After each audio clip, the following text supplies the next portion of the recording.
The story begins in a magical world, with Arnold stalking a minotaur in a desert alongside his butler, Sebas, and putting on his disguise to keep his identity as the 7th prince of the Empire's secret. Once the minotaur is close enough, he gets in front of it, levitates it with magic, and destroys it with an SS rank fire spell. Afterward, he returns to the Adventurers Guild in the capital, still disguised as an SS rank adventurer called Silver, and presents its horn to the receptionist, shocking everyone. After getting paid, he rizzes the receptionist by leaving her a small gift. Then he sneaks into an alleyway, removes his disguise, and teleports himself to the palace. There, he meets with his younger brother, Leo, who's grieving the recent death of an ally, and asks what he plans to do next. Leo tells him he doesn't want to fight their family, as he suspects that one of them likely murdered his ally, but Arnold convinces him to join the fight for the throne, so they don't murder him next. After that, Arnold pledges his loyalty to him, and promises to find more trustworthy allies to join them. Impressed, Leo suggests that Arnold fight for the throne instead, but Arnold says he'd prefer to live a life of leisure with his beautiful wife. Later on, Sebas asks Arnold why he keeps his other identity as a secret from Leo, and Arnold gives 2 reasons. One, he says he can't have people know he uses ancient magic since it's taboo, and second, it's better for him if people think he's a daft prince for now. Moving on, he asks Sebas if there are any powerful families worthy of being their allies, and Sebas tells him that although there's Duke Kleinert's household, their territory is currently being invaded by troublesome slime monsters. At this, Arnold transforms into Silver and teleports directly to Kleinert's mansion to help them destroy the monsters and gain their favor. However, when he arrives at the entrance gates, the guard there refuses to believe that an SS rank adventurer would randomly just show up at their doorstep, so he rudely sends him back home. As Arnold's about to leave, he meets the gaze of Kleinert's gorgeous daughter, Finny, staring at him from her room window and is besmirched by her beauty. However, since he has other important things to do, he just leaves. 5 days later, Arnold returns to Kleinert's mansion as the prince and crashes out at the Duke for disgracefully sending Silver back, even though Leo hired him just to help them with their slime monster problem. Hearing this, Kleinert gasps in shock and politely asks Arnold if he's really sure about what happened. After Arnold confirms that he's telling the truth, Kleinert excuses himself from the room to investigate. Moments later, he returns with a guard from earlier, who happens to be his son, apologizes to Arnold for his son's rudeness, and scolds him for being incompetent. However, Arnold refuses to accept his flimsy apology and instead demands that Kleinert give him something he holds valuable to earn his forgiveness. Just then, Finna walks in and offers herself to Arnold, but Kleinert and his good-for-nothing son immediately beg him to have mercy and spare Finny. Seeing this, Sebas advises Arnold to quell his anger against his troubled subordinates, so Arnold orders Kleinert to send someone to find Silver so he can discuss with him. Later that day, Arnold arranges a meeting with a fake Silver he created with illusion magic and attends it alongside Finny, successfully fooling the Kleinert household. After exchanging pleasantries, fake Silver trash talks Finna's brother's rude behavior to him the other day, causing Finna to feel really bad for her brother's stupidity and apologize. Afterward, Arnold asks the fake Silver if he'll still destroy the slime monsters plaguing the Kleinert household, but fake Silver tells him he'll only do that once Arnold has Kleinert's full support. Hearing this, Arnold begs fake Silver to take on the job nonetheless, promising that he'll eventually get Kleinert's full support, and fake Silver ultimately agrees. After the meeting, Arnold rides Finna's carriage back to her father's mansion. On the way, Finna thanks Arnold for going as far as to beg someone for her father's sake and tells him that she was wrong about him being a jerk. Embarrassed, Arnold tells her he only did that for his sake, but Finna rizzes him up with her beautiful charm and makes his world go white. Moments later, Arnold arrives at the slime's breeding grounds, disguised as Silver, and meets with a B-rank adventurer party clearing out some smaller slimes. Recognizing him, the party leader, Abel, introduces himself and asks why an SS ranker like him would suddenly show up to a job meant for small fries like them. Understanding their anger, Silver apologizes and politely asks Abel if they've been able to destroy the mother slime that's been recreating the slimes, but one of Abel's fighters says they don't have enough firepower to destroy it completely. At this, Arnold politely asks Abel to let him destroy the mother slime for them. Once he receives his permission, he praises Abel's team for keeping the slimes at bay. Then, he walks forward a bit, stretches his hands to the sky, farms some aura for the Huz, invokes an insanely powerful ancient fire spell, and vaporizes the mother slime along with the other slimes at once. Afterward, he tells Abel and his party to take the credit for his work at the guild, teleports back to his room at Kleinert's mansion, and nonchalantly removes his mask, only to realize that Finna was right there with him, meaning his cover is blown. After a brief silence, Arnold asks why she's in his room, and Finna says she just brought him some snacks she made. At this, Arnold says he might have to silence her by force, especially now that she knows his secret. However, Finn boldly says she knows Arnold won't harm her because, deep down, he's a nice guy who's just looking out for his younger brother. Arnold then tells her he'll let her off the hook as long as she doesn't stitch on him, and Finn swears on her mama that she won't. Later that night, Kleinert, along with Arnold, meets with Abel and his assistant to give them an extra reward for clearing the slime nest. However, Abel refuses the special reward, claiming that Silver did most of the work. Then he promises promises to do better next time and leaves. Afterward, Kleinhart thanks Arnold for hiring Silver to help them, but Arnold tells him to thank Leo instead. Satisfied, Kleinhart verbally pledges allegiance to Leo in return for his help, and the duo seals the deal with a handshake. Just then, Arnold complains that they lack enough trustworthy people supporting Leo, so Kleinhart happily surrenders Finna to move in with Arnold and help their cause. Shocked, Arnold asks him if he's really okay with that, but Kleinhart assures him that he's just following his daughter's wishes. The next day, Arnold returns to the royal capital and lies to Leo that Silver approached him and played a big part in winning the Duke over. Hearing this, Leo showers Arnold and Silver with praise, but Arnold tells him they can't fully trust Silver yet, since they still don't know why he helped them. Moving on, Leo reminds Arnold that he said someone from the Duke family is moving in with him and asks who it is. Just then, Sebastian lets Finn in, and the duo formally introduce each other. After a brief discussion over tea, Leo asks Arnold what his plans are for Finn's support, and he says he'll start by taking her to the royal mansion to assert that her family has sided with them, and also show her how to negotiate better. Following this, Arnold asks Leo about other potential allies, but Leo says he's not sure because the strongest candidates have already sided with their rivals. Curious, Finn asks Arnold to tell her about them, so he pulls out a book and introduces their first rival, Eric, a civil servant with a brilliant mind. After that, he introduces Gordon, a warrior with strong military backing, and finally Xandra, a talented mage respected by all. Explaining further, Arnold tells Finn that the battle for the throne began 3 years ago, when their eldest brother died in battle, and the only way all three of them can survive this period is if Leo is the crown prince. Just then, Leo's maid delivers a missive to him, and they learn that 2 dukes just joined forces with Gordon and Xandra, all for money. Hearing this, Arnold sighs heavily, knowing they're cooked, but Leo urges him not to give up yet, since Kleinhart's family's on their side. 2 days later, Finn meets Arnold in his office and asks him to show her around the capital. Arnold tells her she'll draw too much attention, so Finn wears a cloak to mask her identity, leaving him with no other choice but to accept. An hour into the tour, Arnold settles down with Finn for some lunch and shows her a tall structure where soldiers train. Then, he turns to Finne, who's busy enjoying her cheap sandwich, and tells her she's eating a horse-did cheese sandwich just to mess with her, leaving her extremely shocked. After getting a good laugh in, Arnold suddenly recalls how Xandra used to bully him whenever they snuck out of the palace to play, and his mood immediately darkens. Noticing this, Finn asks what happened, and Arnold tells her what he just remembered. Hearing this, Finn admits that she's always felt sad about having so few friends from her childhood, but Arnold assures her that she'll make many more friends soon. Just then, a group of boys and girls playing nearby accidentally splashes water on Finna's dress. After scolding them, Arnold spots Finna's melon tips bulging out from her bra, causing her to shriek in embarrassment. Without hesitating, he grabs her hand and takes her to a boutique to get a new dress. There, Finna picks out a gorgeous armless dress and presents herself to Arnold, who pretends not to like it to preserve his aura. Later that evening, as they're about to return home, Finna spots a nearby bakery and activates cute puppy eyes mode. Tired, Arnold lets her get some snacks, but while he waits for her return, an ugly, disgusting noble named Guido shows up with 2 of his lackeys and tries to bully Arnold just for existing. When Arnold trash-talks the idiot, Guido crashes out and hits his leg. Just then, Finna shows up and confronts Guido. Thinking she was just a maid, Guido disrespects her, but when Finn removes her disguise, the spineless coward recoils in shock. As a crowd gathers, Finna condemns Guido's entire family for failing to bring up a functional member of society,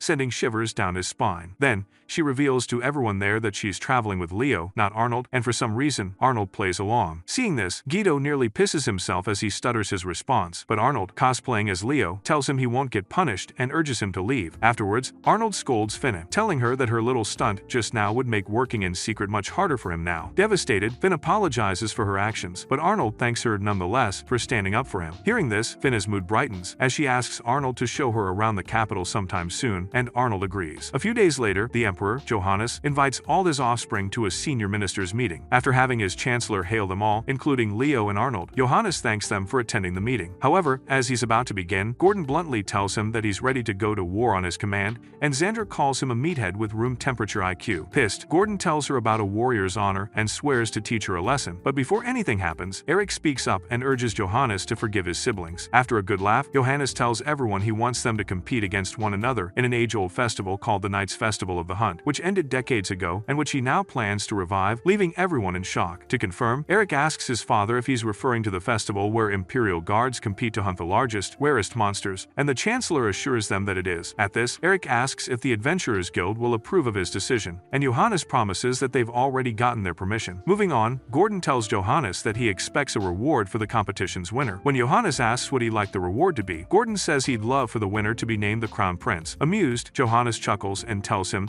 that such a festival isn't an appropriate way to choose the next Crown Prince. However, to motivate everyone to compete. Johannes promises to make the winner the new ambassador extraordinary, leaving everyone in shock. Explaining further, he says he'll assign a support regiment to each of them, and that it's up to them whether they choose to partner with it, then ends the meeting right after. Shortly after, while strolling the corridor, Leo tells Arnold to win the hunt and take that role, but Arnold tells him he can't do that because Leo needs the glory to become king. Although he's right, Leo says he finds fighting against his own family depressing, but when Arnold asks if he's giving up, he says not a chance. Later that night, while Arnold and Sebas complain about their situation, Finna shows up with some tea and urges Arnold to see the hunt as a chance to prove to everyone how capable Leo is. However, Arnold says that although Leo becoming ambassador extraordinary will be a good thing, the fact remains that if either of their three rivals wins the title, their competition for the throne will be over. Hearing this, Finna freaks out, but Arnold and Sebas discuss the specifics of the hunt, including the fact that it will be held on the eastern side of the empire, where monsters roam freely. Just then, Finna suggests that Arnold go all out and win first place, but Sebas tells her it isn't yet time for Arnold to reveal his true abilities, as that would make it harder for him to make Leo king. Moving on, Arnold learns from Sebas that they currently lack enough manpower to drive rare monsters into the eastern region, and he considers doing it himself as Silver. However, Finna warns him never to do that, and he realizes she's right because it would put the eastern residents in danger. Finna then gets scared for speaking out of turn, but Arnold tells her to keep speaking her mind because that's what he wants. Confused, Finna asks what he means, and Sebas tells her that Arnold just confessed his love for her, making her smile. Soon after, Finna rushes outside to get him more tea. With her gone, Sebas tells Arnold that the Adventurers Guild has been trying to get in touch with Silver. So the next day, Arnold visits the guild disguised as Silver, learns that they need him to defeat a AAA class mutant Cerberus that's been plaguing the meadows, and accepts the request. Moments later, as he faces the Cerberus, the monster shoots a ball of fire at him, but he dodges. After that, he fires a barrage of fireballs at the monster. However, when that fails, he takes a huge jump and engulfs the monster in a blaze of blue fire, immediately vaporizing it. As he picks up the horn dropping left behind, Arnold's childhood friend, Elna, shows up as the commander of the 3rd Regiment, introduces herself, and asks Silver if he just hunted the Cerberus monster they were tasked to hunt. Unfazed, Silver tells her in an insulting manner that he's already done their job for them,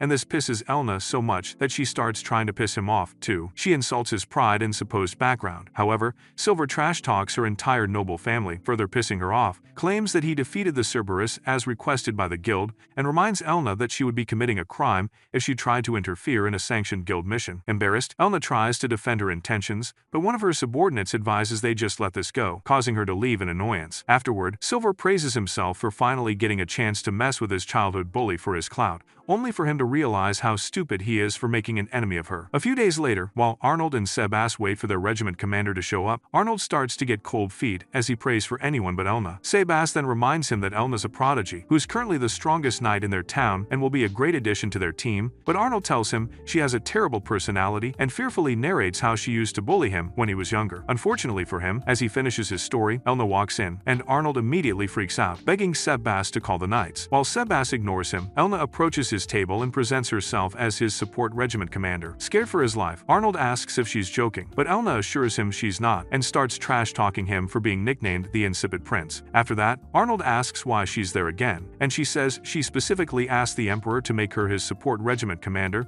so she can work with him. Arnold then argues that he never asked for her help, but Elna tells him she's going to make him win, so the others will regret ever calling him the Insipid Prince. Following this, she tells Arnold it's time to train, but as he refuses, claiming that he suddenly developed an illness, she drags him out of his room and spends the rest of the evening training him the Saitama way. The next day, while Finn rubs some ointment on his back to heal his training wounds, she asks Arnold if Silver is just as strong as Elna. However, Sebas says that Arnold's true power only lies in his ancient magic, not strength, which means that compared to Elna physically, Arnold is a pathetic weakling. After Finny finishes applying the ointment, Arnold tells her that, despite hating Elna's guts, having a genius like her on his team is a surefire way to secure victory and recognition for Leo. Hearing this, Finn urges Arnold to appreciate his childhood friend a bit more, but as he responds, Elna shows up with some medication, realizes he doesn't need it, gets acquainted with Finn, and drags Arnold back to training. Later that night, Arnold visits his secret study and finds the miniature soul of his late grandpa, Gustav, reading a forbidden grimoire about ancient magic. After exchanging pleasantries, Arnold trash-talks Gustav for obsessing so much over learning ancient magic in the past that he ended up getting possessed by a demon, causing widespread chaos and causing the ban of ancient magic. Unfazed, Gustav brushes the topic aside and tells Arnold to explain why he's there. When Arnold tells him it's about Leo's fight for the throne, Gustav explains that succession battles are extremely deadly and that he's convinced Wilhelm, the late crown prince, was probably assassinated on the battlefield by one of his siblings. However, Arnold Arnold finds that hard to believe because the autopsy report says Wilhelm died from battle wounds. Even so, Gustav urges Arnold to use his dormant brain cells for once, arguing that it's almost impossible for someone as strong as Wilhelm to die so conveniently. If anything, he believes there's a conspiracy brewing behind the scenes, and warns that, if they're not careful, they'll be caught in the crossfire. Moving on, Arnold asks Gustav whether a single person can magically control a large herd of monsters at once. Although Gustav says he doesn't know of any spell capable of doing that, he reveals that an ancient magical tool called a hamelin can accomplish it if used correctly. Hearing this, Arnold tells him about the upcoming Knights Festival of the Hunt, the reward, and asks how they can destroy the hamelin. Gustav tells him that although destroying it won't be easy, there's a very high chance the people using it behind the scenes plan to use the monsters for something beyond the festival. At that, Arnold ends the meeting, but on his way back to his quarters, he senses an assassin sneaking up on him and calls him out. After a brief exchange, Arnold traps the assassin inside a green magical barrier, shocking him, and asks who hired him. As the assassin ignores the question, Sebas shows up and reports to Arnold that he's captured 3 other assassins as well. Satisfied, Arnold asks the assassin one more time. When he still refuses to talk, Arnold casts an ancient curse magic on him, forcing him to give up the name of his employer, Xandra. Unfazed, Arnold realizes that she doing this now must mean she isn't the one controlling the monsters. As he's about to return to his quarters, Sebas calls him back and tells him that the hunt will be held at the largest town in the east, Kiel. Half a month later, the royal family and their knights arrive at Kiel, causing the entire city to go into festive mode. As for Arnold, he takes Finny to an empty street and makes her wear a pair of magic glasses, which will mask her true identity so she can blend into the crowd as a normal girl while they tour the city together. Unfortunately, just 1 hour into their tour, Arnold and Finn take a break because Finny ate too much and is now too full to walk. Arnold scolds her a little for stuffing her face like a fat cow, but in her defense, Finny says she's just enjoying the frivolities she was deprived of back when she was younger. As they continue chilling out, Leo approaches them, along with his maid, Marie, as well as an army of knights, and asks Arnold and Finny if they're on a date. After Finny confirms that they are, Arnold asks him what he's doing here. Leo says he's following up on the stated order and is investigating the incessant thefts happening all over town,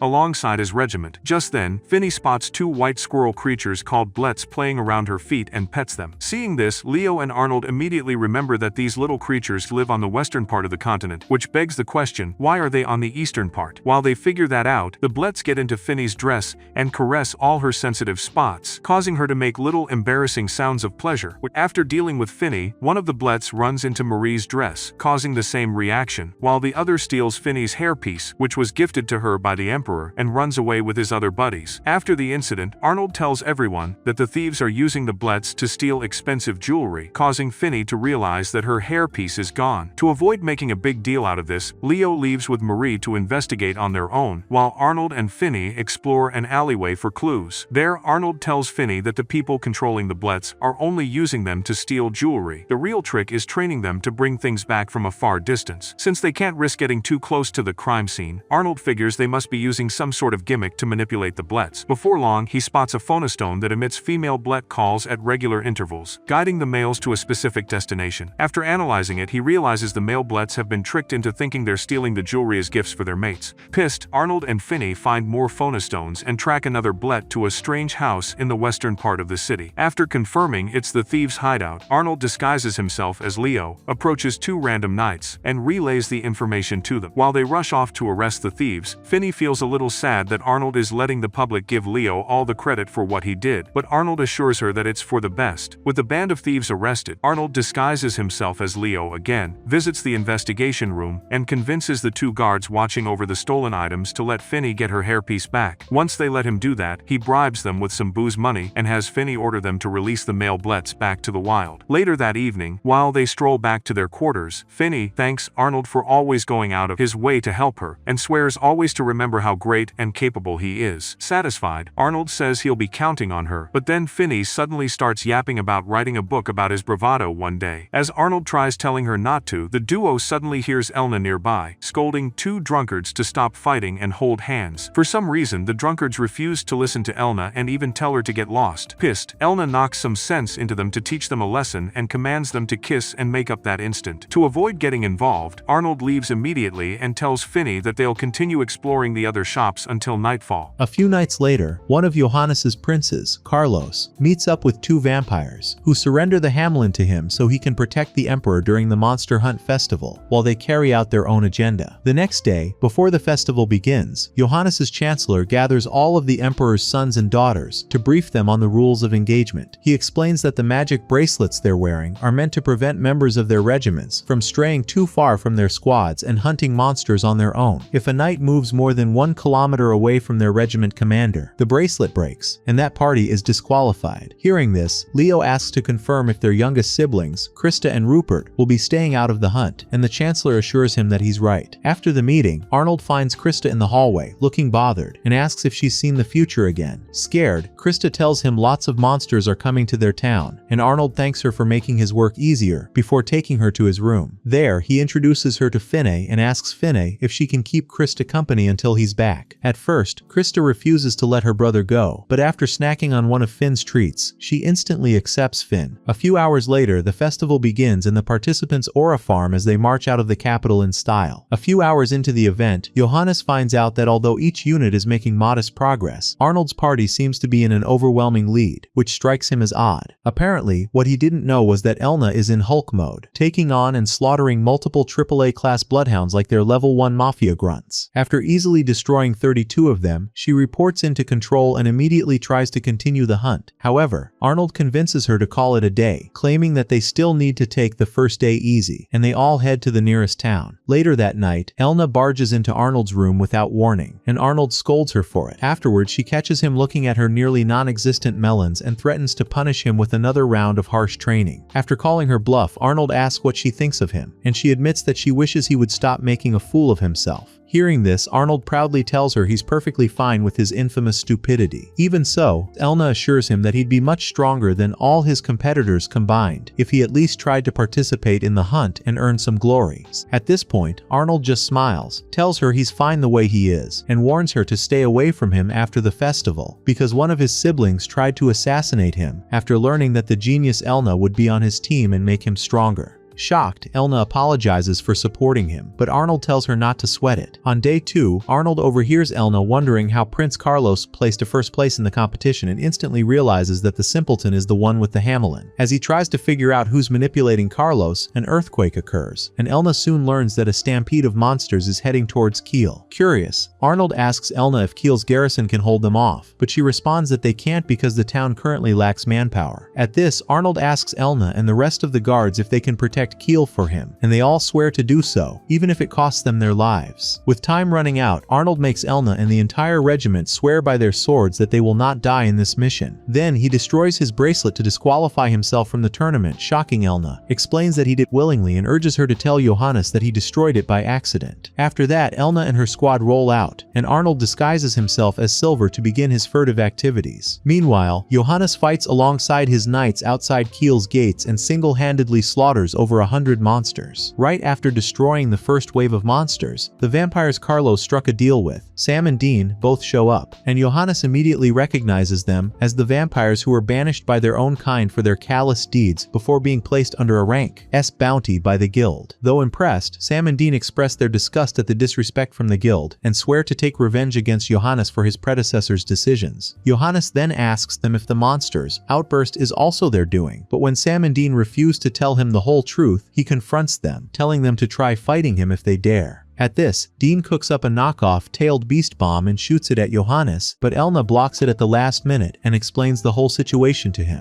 Impressed, Johannes tells Elna, who's scared of his reaction, that he's proud to see that his insipid son and his strongest warrior have grown and matured much more than he expected. Just then, Sam trash-talks Elna for being the stupid prince's ride or die, making Elna get so mad at him that she levitates and attacks him. Seeing this, Dean decides to join the fight, but while doing so, Carlos, the spineless coward, shows up with his regiment to shoo the vampires away. To nobody's surprise, the vampires immediately break their promise and knock the idiot down before returning to fight Elna. Meanwhile, Silver visits Leo and his regiment and warns them to regroup with stronger forces before approaching Kiel to help Johannes. Confused, Leo asks what he means, and he advises that Leo mobilize forces from neighboring domains to effectively subdue the monster horde. At this, one of Leo's knights argues that it'll take days to rally up that many forces, but Silver tells them he'll first open a transfer portal to take him to Kiel. Then, he'll modify the same portal to appear in all 7 nearby towns so that Leo can speak to the knights there and convince them to join the fight. Once Leo agrees to the plan, Silver opens the portal and teleports Leo and his knights directly to a hill near Kiel first. Afterward, he creates the 7 portals as promised, enhances Leo's voice with alertness magic, and urges him to speak to the other towns. Over the next few minutes, Leo delivers a speech worthy of kings and convinces more than 3,000 knights to come forth to fight the monsters alongside him. Once the deed is done, Silver promises to help Leo in the fight and disappears into the ground. Meanwhile, Krista gets very restless as she tells Finny that they need to get the flute or there'll be no end to the monsters. Feeling sorry for her, Finny hugs her and promises to fetch the flute if she wishes. Krista tells her it'll be dangerous, but Finny tells her not to worry about it and asks where the flute is. In response, Krista says it's currently in Kiel. Around the same time, Sam and Dean grow tired of fighting Elna, so they decide to attract more monsters with the Hamlin to keep her busy. Thankfully, before that happens, Elna smacks the Hamlin off their hand, causing it to fall. As they dive after it, Finny pops out of a window, catches it, and throws it back to Elna, who catches it. Pissed, Dean fires a magic bomb at Finny and blows up the building where she is, causing poor Finny to fall to her death. Elna tries to catch her, but Sam keeps her busy, and Dean shoots another magic bomb at Finny just to ensure he finishes her this time. However, at the last minute, Silver catches Finny in midair and nullifies Dean's magic bomb. Then, he gently places Finny on the ground, confirms she's okay, and goes back to face Dean. As they introduce each other, Elna joins Silver, and Sam joins his brother, and the four begin trash-talking one another, with Elna calling both vampires spineless losers who are all bark and no bite. After that, Silver tells Elna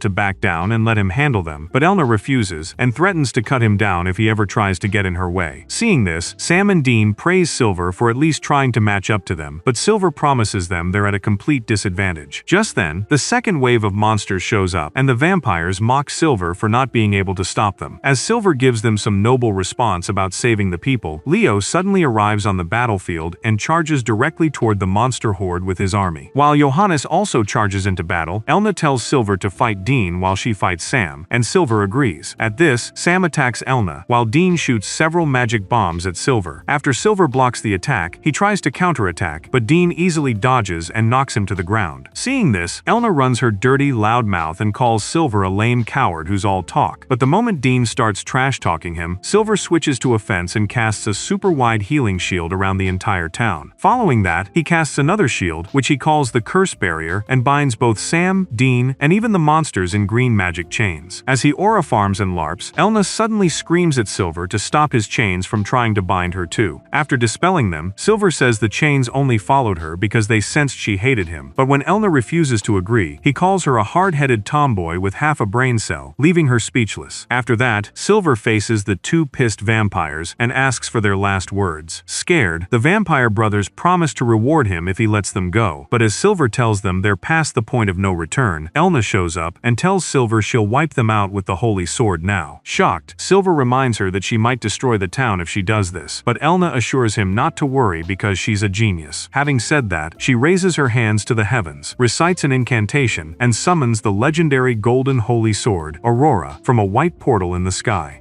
After picking their targets, Silver conjures two magical death balls and combines them to form an even stronger death ball he calls Infinity Darkness. Elna then conjures her ball of light, and together they vaporize both vampires, ending the war and the monster hunt. Later that evening, after Leo and Johannes thank Silver for the help, Elna surprisingly thanks him for helping her save Finny, her childhood friend's friend, but Silver mocks her for being a pain in the neck and disappears before she murders him. 3 days later, Johannes meets with all his offspring and exposes Carlos as the traitor working with the vampires, using the Hamlin. Despite being shocked to hear this, Erix bows before Johannes and urges him, alongside Gordon and Xandra, to have mercy on Carlos. However, However, Johannes ignores their pleas and asks Leo what he thinks. Without remorse, Leo steps forward and asks that Carlos be beheaded because he obviously committed treason. Shocked, Johannes reminds him that Carlos is his older brother, but Leo argues that he's also a traitor and should be treated as such to honor the knights who died because of his schemes. Hearing this, Johannes asks Arnold if Leo's suggestion was his idea, but Arnold plays the fool, so Johannes rescinds his question and declares that Carlos will be spared. With that settled, he urges Leo to step forward. Once he does, he presents a large blade to him and names Leo as the winner of the Monster Hunt Festival. However, before accepting the honor, Leo asks Johannes and his chancellor to reward the knights who volunteered to fight alongside him, and they promise to do so. After naming the first and second runners-up, Johannes bequeaths the title of Ambassador Extraordinary to Leo. Following this, Elna steps forward and asks Johannes not to disqualify Arnold because he knowingly destroyed his bracelet and deployed his knights to Kiel to help out, which is a noble deed. At this, Johannes asks Arnold if it's true that he broke his bracelet by accident.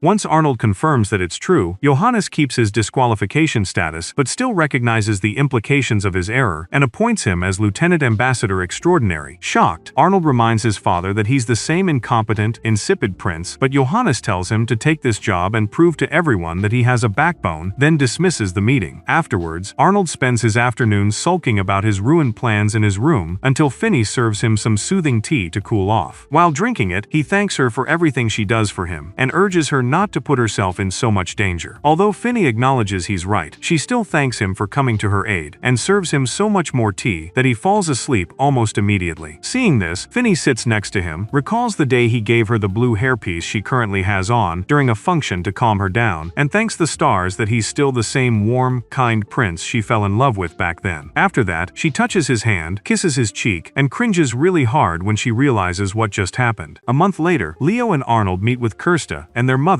Mitsuba, who welcomes them back to the palace with open arms. After some small talk, Mitsuba suddenly asks the boys which one of the boys will marry the most beautiful woman in the country, Finny, causing both boys to spit out their tea. Leo humbly tells her he doesn't see Finny that way, and Krista tells Mitsuba that Arnold is more fit to marry Finny since he spends more time with her. Flustered, Arnold tells them they're just friends. Then he gets up, says his goodbyes to his family, and heads out to do his stuff. Outside, he calls Sebas and tells him to find something they can use to blackmail the neutral nobility, so he can do something to protect his family before he leaves the country. A few hours later, Arnold visits the current Vice Minister of Industry, Bales, and tells him there's been rumors that his wife is on the streets, shamelessly giving out free nookie to whoever has the stamina and inches to handle her, then asks what he'll do about it. The poor man tells him he'd like to break off the relationship, but he's scared that Johannes will be pissed off at him if he ever brings up divorcing his stupid wife. To help him, Arnold promises to explain the situation to Johannes using Leo, but as Bales thanks him for the help, his stupid wife Bettina suddenly barges into the room and demands money. Disgusted, Bales begs her to at least respect the prince who's visiting, but the moment she recognizes Arnold as the infamous insipid prince, she trash talks Arnold non-stop until Bales orders her to leave. With her gone, Bales begs Arnold to save him from Bettina before she murders him, so Arnold urges him to state his reasons for divorce in writing. Moments later, while Arnold is in his office, Finny asks if he's sure about making an ally out of the pathetic simp who couldn't control his wife, but Arnold tells her Xandra was the one who sent him Bettina. Noticing Finny's surprise, Arnold tells her that Bettina is a relative of Xandra's mother and that Xandra first made Bettina marry into Bales's family to help her waste his money. Then, she made Bettina have an affair with the Minister of Industry so she could win the idiot over to her side by helping with the divorce. At the right time, she would report the affair to Johannes so that the minister would be fired and she could put someone loyal to her in his place. However, if he reports the affair first, then the plan she spent years planning would come crashing down. Flustered, Finny asks Arnold if it's safe to do that, and Arnold assures her that he's already made measures to prevent whatever counterattack Xandra might make upon finding out, leaving Finny with no other choice. Later that day, when Johannes finds out about Bettina's affair with the Minister of Industry, he crashes out and tells his chancellor to fire the current minister and replace him with Bales. Before doing that, the chancellor warns that he smells a plot involving the battle for the throne, but when Johannes tells him he doesn't mind, the chancellor reminisces about the days he devised political plots for Johannes until he took the throne. Johannes says their plans only worked because he pretended to be insipid, just like Arnold is currently. Speaking of Arnold, the chancellor tells Johannes that he feels like Arnold is more competent than he seems and that he's helping Leo gain a massive following from the shadows. Suspecting he's right, Johannes wishes one of the brothers would take the throne and wishes that this succession battle ends with little bloodshed. The following day, Arnold meets with Leo and jokingly tells him to choose his women wisely. After a good laugh, laugh. Leo asks if he has any baddies he'd like to marry. At this, Arnold cringes at the thought of marrying the likes of Finney or Elna, tells Leo he's fine as a single man, and urges Leo to watch out for Xandra's revenge. As for Finney, their weak link, Arnold assures Leo that she's currently with the strongest person in the Empire. Later that evening, Arnold and Sebas visit Elna's family mansion and meet with her mother Anna in the lobby. After exchanging pleasantries, Arnold asks where Finney is. Anna tells him she's currently bathing with Elna, asks Sebas to help her make some tea, and urges Arnold to wait for them in the far back room. Moments later, Arnold nonchalantly enters the far back room, spots Elna and Finney in their underwear, changing, and freezes in shock. Seeing him, Elna hurls the pillow at him, but thankfully, he survives. Moments later, when they all gather, Anna urges him to state why he's truly there, and Arnold tells her he'd like Finney to stay there for a while. Hearing this, Anna asks whether it has something to do with the struggle for the throne. When Arnold affirms that it is, Elna explains that they can't help him because their family can't afford to get involved in Empire politics. Arnold then reminds them that Finney is favored by Johannes, and that if something happens to her, he would be pissed. Realizing he's right, Anna agrees to help protect Finney, but adds that Elna will soon be escorting the ambassador extraordinary as well, so she won't be able to protect Finney for long. Shocked, Arnold begs her to protect Finney while she still can, and Elna swears to do so. Later that night, on their way back to the palace, Arnold senses Xandra's assassins closing in and sends Sebas out to take them down. Seconds later, a stronger assassin approaches his carriage, sends its driver away, and assures Arnold that Sebas is currently fighting 12 of his colleagues nearby, which means Arnold is out of time. After some trash talk, the guy summons his fire dagger and hurls it at Arnold, but someone deflects it. Seeing her, Arnold recognizes the woman as Abel's second-in-command, Lynfia. The assassin immediately threatens to unalive her if she doesn't step back, but when Lynfia still refuses to back down, he fires ice and fire daggers at her. Unfazed, Lynfia morphs her spear into a shield and blocks both attacks. Then, she morphs the spear again into a glowing magic weapon and swirls it at an insane speed until it emits an irritating sound wave that scares the assassin away. With the assassin gone, Arnold introduces himself, prompting Lynfia to do the same and request an audience with him. Upon returning to his office, Lynfia tells him that children and young women in her village are being kidnapped, adds that the military and local lord aren't doing anything to help, then asks Arnold for financial support so she can continue paying adventurers to defend the village. Hearing this, Arnold asks what she'll do if he refuses, and Lynfia says she'll find something against him and use it to convince one of his enemies to help her. After seeking Sebas's advice, Arnold ultimately offers to help her pay the adventurers if she'll be willing to protect Finney once they leave the country. Shocked, Lynfia asks why he's risking much to protect Finney, and Arnold says it's because Leo and Finney are both fickle supporters of his. Impressed by his thoughtfulness, Lynfia praises him for being much more competent than his reputation suggests, and accepts the agreement.